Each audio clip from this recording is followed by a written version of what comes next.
Key takeaways: the insurance industry is made up of different types of players operating in different spaces. Life insurance companies focus on legacy planning and replacing human capital value. Health insurers cover medical costs, and property, casualty, or accident insurance is aimed at replacing the value of homes, cars, or valuables. Insurance companies can be structured either as a traditional stock company with outside investors, or mutual companies where policyholders are the owners.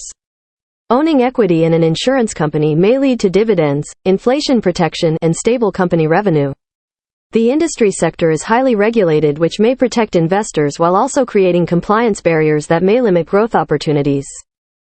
The insurance sector is made up of companies that offer risk management in the form of insurance contracts.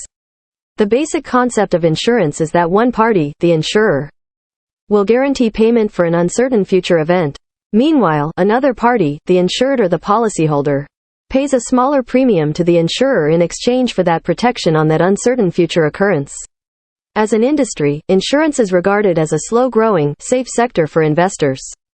This perception is not as strong as it was in the 1970s and 1980s, but it is still generally true when compared to other financial sectors. Main types of insurance companies: not all insurance companies offer the same products or cater to the same customer base. Among the largest categories of insurance companies are accident and health insurers, property and casualty insurers, and financial guarantors.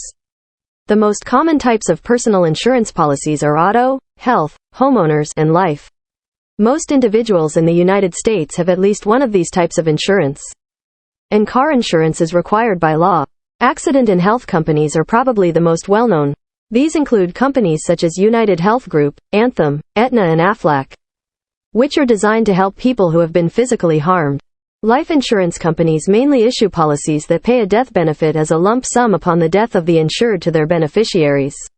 Life insurance policies may be sold as term life, which is less expensive and expires at the end of the term, or permanent, typically whole life or universal life, which is more expensive but lasts a lifetime and carries a cash accumulation component.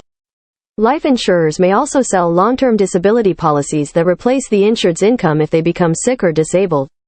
Well-known life insurers include Northwestern Mutual, Guardian, Prudential, and William Penn. Property and casualty companies insure against accidents of non-physical harm. This can include lawsuits, damage to personal assets, car crashes, and more. Large property and casualty insurers include State Farm, Nationwide, and Allstate. Businesses require special types of insurance policies that insure against specific types of risks faced by a particular business. For example, a fast food restaurant needs a policy that covers damage or injury that occurs as a result of cooking with a deep fryer. An auto dealer is not subject to this type of risk but does require coverage for damage or injury that could occur during test drives. How insurance companies work: the insurance sector is fundamentally rooted in risk management. All policies written are analyzed with various risks considered. An actuarial analysis is performed to better understand the statistical likelihood of certain outcomes, based on variances between statistical data and projections. Policyholder premiums are adjusted or benefits are reevaluated. In general, premium amounts paid within the insurance sector are a function of the risk associated with the related individual, property, or item being insured.